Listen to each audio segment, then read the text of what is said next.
अगर आपको रमज़ान की सहरी में मक्खन खाना पसंद है, लेकिन आपको रमज़ान की टफ रूटीन से टाइम निकालना और फिर घंटों लगाकर मक्खन निकालना उतना ही मुश्किल लगता है, क्योंकि आज भी आप उन्हीं पुराने तरीकों से यानी चम्मच, विस्कर, ब्लेंडर वगैरह को इस्तेमाल करके मक्खन निकाल रहे होते हैं। तो इससे क्या होता है कि जिस ब्लेंडर से मक्खन निकाला जाए, जिन हाथों से निचोड़ा जाए और जिन बर्तनों में रखा जाए, जितने ज्यादा आप बर्तन यूज करेंगे उतना ज्यादा आपका मक्खन बर्तनों हाथों से चिपकने की वजह से जाया होगा और आखिर में मक्खन मलाई से चिकने बर्तनों को धोना और भी मुश्किल काम बन जाता है। आपने बहुत बार ये देखा और सुना भी होगा कि बगैर हाथ लगाए और बगैर बर्तन गंदे किए वगैरह वगैरह, लेकिन अंदर क्या होता है, हाथों का भी इस्तेमाल होता है और गंदे बर्तनों का अलग से अंबार लगा होता है। लेकिन आज मेरा चैलेंज है, जो बोलूंगी वही करके भी दिखाऊंगी। तो जी हाँ, आज हम बगैर चम्मच, विस्कर, ब्लेंडर, बर्तन इस्तेमाल किए, बगैर दस्ताने पहने और बगैर हाथों को चिकना किए सिर्फ 5 मिनट के अंदर 1 किलो मलाई से पूरा पूरा मक्खन हम निकालेंगे। और राय बराबर भी आपका मक्खन जाया नहीं होगा। और मेरे इस तरीके से आप एक ही बार में 1 किलो मलाई डालकर आसानी से उसका ढेरों मक्खन निकाल सकेंगे। आपको बार बार थोड़ी थोड़ी मिकदार में ब्लेंडर में डालकर मक्खन नहीं निकालना पड़ेगा। मक्खन निकालने का जो तरीका मैं आज आपको बताऊंगी, उससे आप मक्खन को सालों तक महफूज कर सकेंगे। ना खराब होगा और ना ही इसमें बदबू पैदा होगी। दूध, दही, बेकरियों की दुकानों से मिलने वाले मक्खन की ऑथेंटिक रेसिपी शेयर करूंगी। और मैं ये चैलेंज करती हूँ कि मक्खन निकालने का ये तरीका पूरे यूरोप और एशिया के यूट्यूब पर मेरे चैनल के अलावा आपको कहीं नजर नहीं आएगा, क्योंकि मक्खन निकालने का ये तरीका आपकी इस पाकिस्तानी बहन का इजाद किया हुआ तरीका है। और मेरी वीडियो अपलोड होने के बाद अगर आपको ये तरीका कहीं और नजर आए तो समझ जाइएगा कि उन्होंने मेरा आइडिया जो है वो चोरी किया है।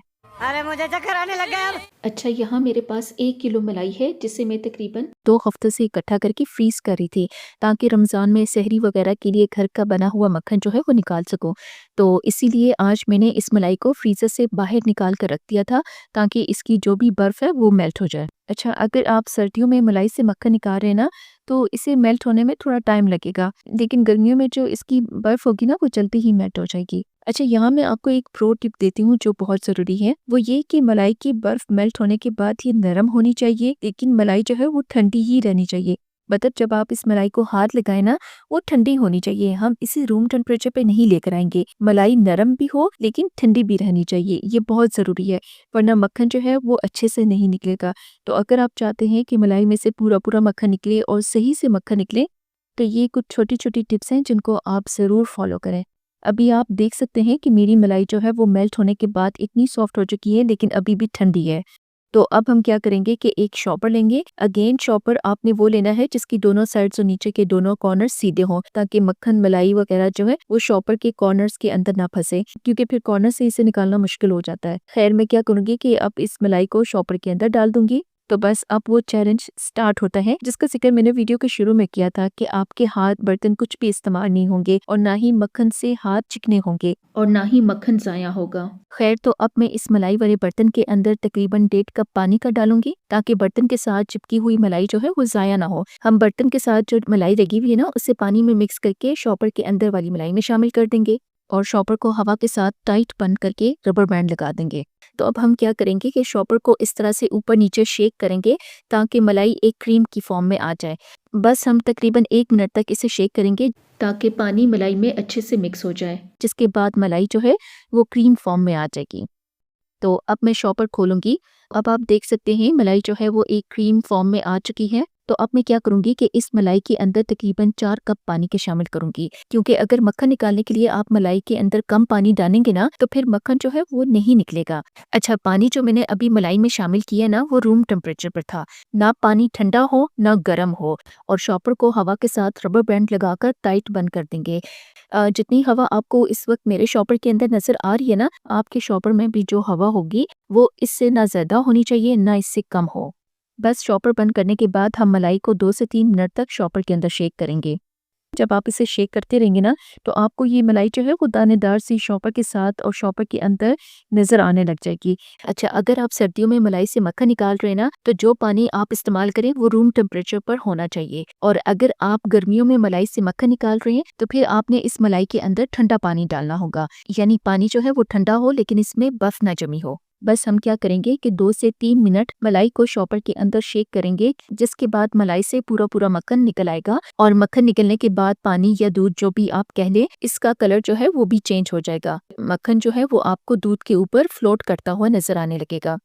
तो अब मैं आपको फ़ोकस करके भी दिखाती हूँ। आपको शायद ये कैमरे में सही से नज़र ना आ रहा हो, लेकिन अब इस मलाई से जो है वो अच्छे से मक्खन निकल चुका है और शॉपर के अंदर मलाई को शेक करते वक़्त आपको हेवी सा फ़ील होने लगेगा कि मक्खन और दूध अब अलग हो चुके हैं और पानी में आपको ये दानेदार सा मक्खन बना हुआ नज़र आ रहा होगा। जब आपको शॉपर के बाहर से दानेदार सा टेक्सचर नज़र आने लगे, तो समझ जाएँ कि आपका मक्खन बग़ैर मेहनत, बग़ैर बर्तन के, बग़ैर ब्लेंडर, बग़ैर हाथ चिकने किए बहुत ही आसानी से निकल आया है और बग़ैर बिजली के भी। तो अब मैं शॉपर खोलकर भी आपको दिखाती हूँ। तो माशाल्लाह से देखिए हमने कितना अच्छा मक्खन शॉपर के अंदर निकाला है। हो सकता है स्टार्ट में आपको लग रहा हो कि शॉपर के अंदर जो मक्खन है वो ब्लेंडर की निस्बत थोड़ा निकलेगा या फिर ये कोई मज़ाक हो सकता है। लेकिन अब आप खुद देखें, ब्लेंडर से ज़्यादा अच्छा मक्खन तो हमने शॉपर के अंदर वो भी बग़ैर मेहनत के निकाल लिया है और ना ही शॉपर के अंदर जो है वो हम कह सकते हैं कि थोड़ा मक्खन निकला है और मलाई में से पूरा मक्खन भी हमने निकाला है। तो अब देखिए ना बर्तन इस्तेमाल हुए और ना ही हाथ गंदे हुए, क्योंकि जितने आप बर्तन मशीनें यूज़ करेंगे, आधे से ज़्यादा आपका जो मक्खन होगा वो बर्तनों, हाथों, मशीनों से चिपक कर ज़ाया हो जाएगा और मक्खन मलाई वाले चिकने बर्तनों को धोने का अलग से काम इकट्ठा हो जाएगा। और ये भी देखिए कि पानी अलग हो चुका है और मक्खन जो है वो अलग होकर इकट्ठा हो गया है। तो अब हम क्या करेंगे कि मक्खन से जो भी पानी निकला है ना, उसे हम एक अलग बर्तन में सारा निकाल लेंगे। मक्खन जो है वो नीचे शॉपर में सेटल हो जाएगा और पानी को ऊपर से आहिस्ता-आहिस्ता करके एक बर्तन के अंदर इकट्ठा कर लेंगे। अच्छा, अगर पानी निकालते वक़्त मक्खन जो है वो आगे आ जाए ना, तो आप शॉपर को सीधा कर लें, मक्खन जो है वो पीछे चला जाएगा। आपको चम्मच वग़ैरह यूज़ करने की ज़रूरत नहीं। तो देखिए, आपकी इस पाकिस्तानी बहन के ईजाद किए हुए इस तरीके से ना बर्तन इस्तेमाल हुए, ना आपके हाथ गंदे हुए और ना ही आपको चिकने बर्तनों को धोने का अलग से झंझट होगा। ऐसा पानी को हमने निकाल दिया है और मक्खन को हमने शॉपर के अंदर ही रहने दिया था। तो अब मैं आपको मक्खन भी दिखाती हूँ। तो देखिए माशाल्लाह से दानेदार सा मक्खन बनकर तैयार हुआ है। अब यकीन जाने कि मशीन से कई गुना बेहतरीन मक्खन जो है आप निकाल सकेंगे शॉपर के अंदर। और मलाई से इतना अच्छा मक्खन आप तभी निकाल सकेंगे जब आप पानी के टेम्परेचर को ध्यान में रखेंगे, जो मैं आपको पहले भी बता चुकी हूँ। क्योंकि अगर आपने पानी के ठंडे या गर्म का ध्यान ना रखा, तो मक्खन जो है वो आपका सही से नहीं निकलेगा। ना वो मक्खन रहेगा, ना वो मलाई रहेगी। इसका अजीब क्रीमी सा टेक्सचर बन जाएगा, फिर आप इससे मक्खन नहीं निकाल सकेंगे। और जब आप इन तमाम टिप्स को फॉलो करके मलाई से मक्खन निकालेंगे ना, तो यकीन जानिए कि मशीन से बेहतर मक्खन जो है वो शॉपर के अंदर निकलेगा और मलाई से पूरा मक्खन निकलेगा, कुछ भी आपका ज़ाया नहीं जाएगा। अच्छा, मक्खन जो है ये अभी इकट्ठा नहीं हुआ, अलग-अलग सा है। वो इसलिए क्योंकि अभी मक्खन के अंदर जो पानी है ना वो मौजूद है। जब तक मक्खन के अंदर से सारा पानी नहीं निकलेगा, तब तक ये इकट्ठा नहीं होगा, इसी तरह से सॉफ्ट रहेगा। तो इस पानी को निकालने के लिए हम क्या करेंगे कि इस मक्खन के अंदर 1 खाने का चम्मच नमक शामिल कर देंगे और इसके साथ ही मैं 6 से 7 जो हैं वो आइस क्यूब शामिल करूँगी। अच्छा, बर्फ़ को शॉपर के अंदर डालने से पहले आपने 30 सेकंड्स के लिए इसको पानी में डाल देना है ताकि इसकी जो एजेस हैं वो स्मूथ हो जाए, वरना शॉपर जो है वो फट सकता है। तो अब मैं इस बर्फ़ के साथ आधा कप ठंडा पानी भी डालूँगी ताकि नमक जो है वो पानी में डिज़ोल्व होकर मक्खन के अंदर अच्छे से डिस्ट्रीब्यूट हो जाए। अभी मक्खन बहुत सॉफ्ट है। तो बर्फ़ डालने से क्या होगा कि ये मक्खन जो है वो जान पकड़ लेगा और एक प्रॉपर शेप में आ जाएगा। यूँ कह सकते हैं ये थोड़ा-सा सॉलिड हो जाता है, फिर आप इसे जिस भी शेप में लाना चाहें ये आसानी से आ जाएगा। और शॉपर को हवा के बगैर रबर बैंड से बंद कर दूंगी। तो अब मैं नमक को मक्खन में बिल्कुल हल्के हाथों से मिक्स करूंगी और साथ-साथ में हाथों से मक्खन को इकट्ठा भी करूंगी। बिल्कुल हल्के हाथों से इसे दबाएंगे ताकि एक्स्ट्रा जो भी पानी है मक्खन में वो निकल जाए। आपने इसको उस वक्त तक दबाते रहना है जब तक इसका सारा पानी नहीं निकल जाता। अच्छा, नमक जो है वो मक्खन में 2 काम करता है। जब हम मक्खन के अंदर नमक डालते हैं ना, तो ये नमक मक्खन के अंदर का जितना भी पानी होता है उसे आसानी से निकाल देता है। बिल्कुल उसी तरह जैसे आप सब्ज़ी या आम वगैरह का अचार डालने के लिए उन्हें नमक लगा कर रखते हैं ताकि उनका सारा पानी निकल जाए। और नंबर 2, नमक डालने से मक्खन की जो शेल्फ लाइफ है वो बढ़ जाती है। आप इस मक्खन को 1 साल तक महफूज़ कर सकते हैं। मक्खन ना तो ख़राब होगा, ना इसमें बदबू पैदा होगी और ना ही इसमें फंगस लगेगा। अच्छा, नमक ने मक्खन के अंदर का जितना भी पानी था उसे निकाल दिया है और पानी निकलने के बाद मक्खन भी अब एक गोल पेड़ी की शक्ल में इकट्ठा हो गया है। तो अब हम शॉपर खोलकर इस पानी को उसी बर्तन में निकाल कर इकट्ठा कर लेंगे और इस पानी के साथ एक्स्ट्रा जितना भी नमक होगा वो भी पानी के साथ मक्खन से निकल जाता है। तो ये देखिए कि नमक डालने के बाद सारा पानी मक्खन से निकल चुका है। तो अब हम दोबारा से मक्खन के इस पेड़े को दोनों हाथों से उस वक्त तक हल्के-हल्के दबाते रहेंगे जब तक मक्खन से सारा पानी निकलना ख़त्म नहीं हो जाता। क्योंकि जब तक मक्खन के अंदर पानी रहेगा, वो सॉफ्ट रहेगा और शेप नहीं पकड़ेगा और दूसरा ये जल्दी ख़राब भी हो जाएगा। और हम इसी प्रोसेस को 2 से 3 बार रिपीट करेंगे जिससे इसका सारा पानी जो है वो आसानी से निकल जाएगा। तो अब मैं आपको शॉपर का जो कॉर्नर है वो ज़ूम करके दिखाती हूँ क्योंकि वहाँ पर मक्खन से जो अभी पानी निकला है ना दबाने से वो इकट्ठा हुआ है और दूसरे हाथ में देख लें कि मक्खन है। तो अब मैं शॉपर खोलकर इस पानी को भी निकाल दूंगी।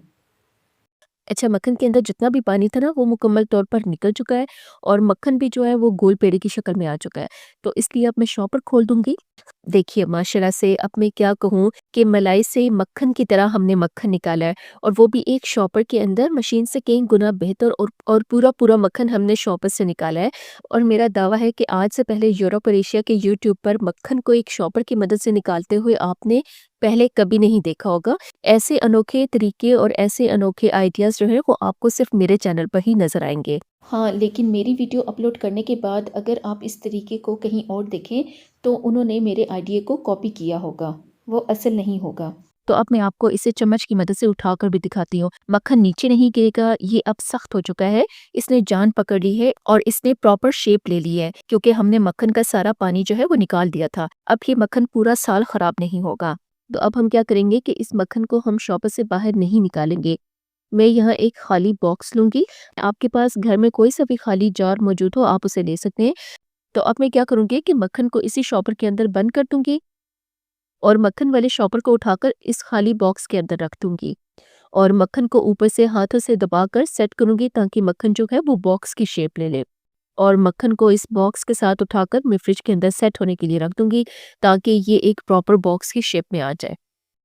अच्छा, मक्खन से ये जो दूध निकला है ना, इसे हम बिल्कुल भी ज़ाया नहीं करेंगे, बल्कि नेक्स्ट वीडियो के अंदर मैं इस दूध का इतना अनोखा और हैरान कर देने वाला इस्तेमाल बताऊंगी ना, जो आज से पहले आपने मक्खन से निकले हुए इस दूध का ऐसा इस्तेमाल नहीं देखा होगा।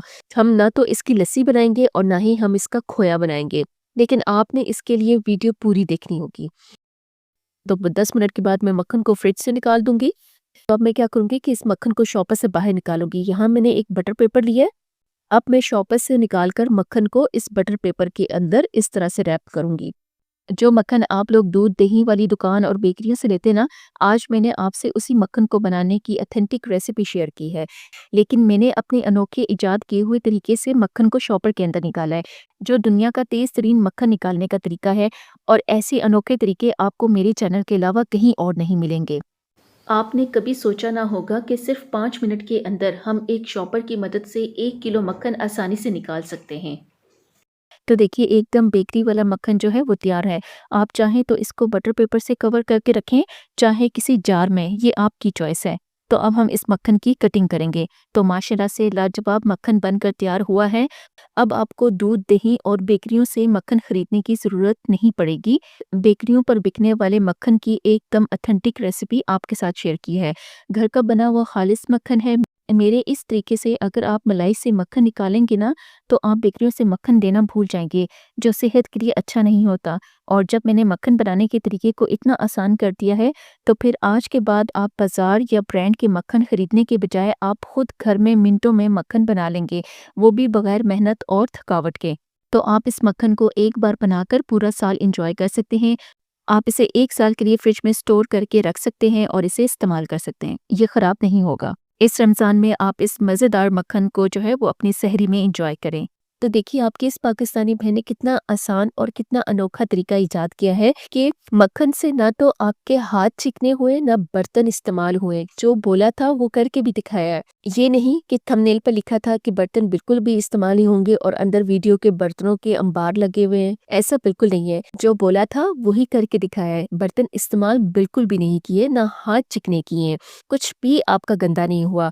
मैंने वीडियो के स्टार्ट में जो कहा था उसे साबित भी करके दिखाया है।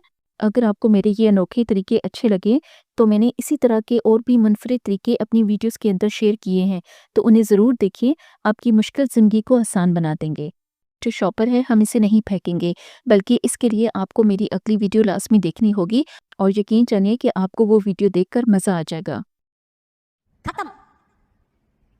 Bye bye tata. Good bye गया।